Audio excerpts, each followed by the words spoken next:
Whether you're creeping your way through a derelict space station overrun with fleshy abominations or cowering under a medbay desk hoping to God that the creature seemingly bred to murder things doesn't find you, sci-fi horror is a constant staple of video games. Despite this, it's rare that you ever get to play as the horrific nightmare creature that stalks its squishy human prey, at least not outside of throwaway multiplayer modes. Carrion, developed by Phobia Game Studio, seeks to rectify this oversight in the medium, and although it stumbles here and there, the game does succeed in providing a visceral and satisfying power trip. Carrion takes place in a sprawling research facility in which a fleshy mass of tentacles and teeth has escaped containment and started attacking the staff. You play as the fleshy mass itself, henceforth referred to as the organism, and your goal is pretty simple: consume, grow, and escape. As far as premises go, Carrion is pretty straightforward, and though the backstory of the facility and the organism are fleshed out via flashbacks, it never really evolves beyond that.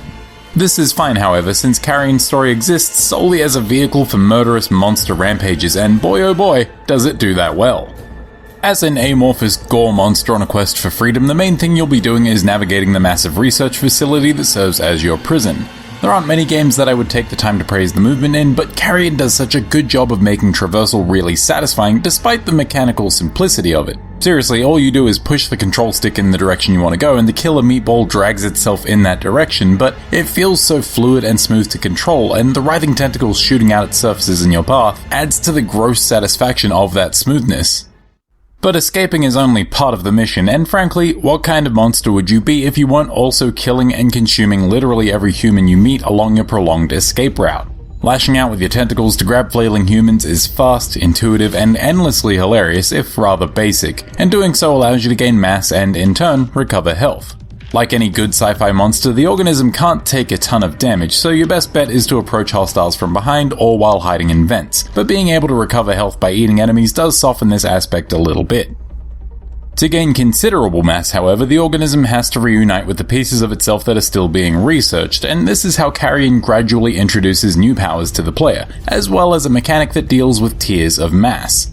The game's powers generally act in a similar vein to those in a Metroid-vania, often pulling double duty as attacks, puzzle-solving tools, and keys to progression.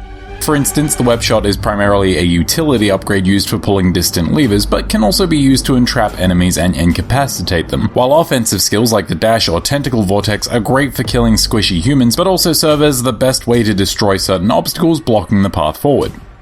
The thing that sets Carrion's Metroid-style power set apart, however, is how each set of utility, offensive, and defensive powers are actually tied to the organism's mass. For instance, if you're small, you can shoot the organism's web tendril or go invisible for short bursts. When you're medium-sized, you gain a dash attack and spike armor that makes you lethal to touch.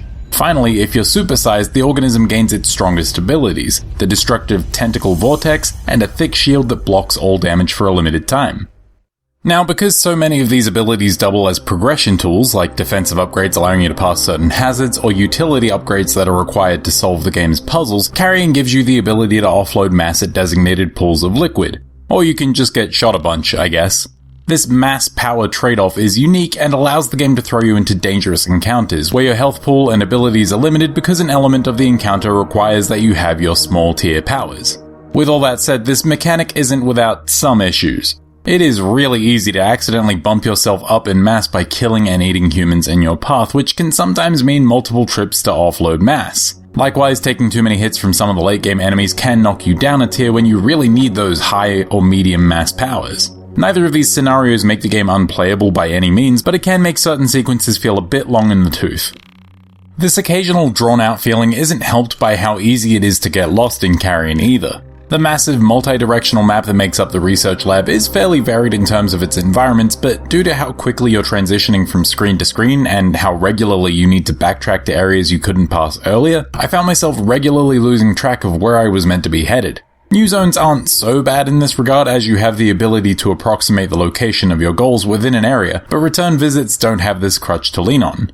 It's also a pain trying to work out which areas are linked to one another and where. Honestly, I can't think of another game that would benefit so damn much from the inclusion of a map. I will say though, the mild frustration I had with navigating the environment is mitigated somewhat by the surprising visual variety on display in Carrion's research lab. Sure, most of the zones can be summarized as a network of steel walkways, corridors, and laboratories, but they each have a distinct feel thanks to the game's sparing use of vibrant colors. Beyond that, the game features fairly detailed pixel art, which is serviceable enough, though nothing stands out quite as much as the nebulous flesh blob that you actually pilot. The way it bends and folds in response to the environment, on top of its frankly upsetting number of teeth and spikes, really sells the organism as a legitimate terror. Carrion's horrific style is backed up by a tense and eerie soundtrack, which honestly seems a little backwards since you're supposed to be the scary presence in this situation, but it still fits the mood of the game's locked down research lab fairly well. A lot of the tracks are also littered with inhuman skittering and slithering noises to really sell the grossness of the organism, which I can appreciate, and it would be silly to ignore the helpless screams of your prey as you fling them around the room, which is just endlessly hilarious to me. Honestly, the comedic value of busting into a room and decimating the occupants was one of the main things that hooked me with Carrion, and though the reverse horror power fantasy might wear thin quickly, the game doesn't really give it a chance to.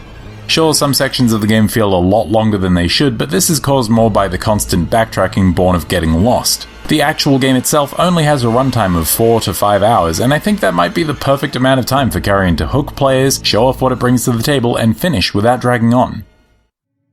With all that said, Carrion is good.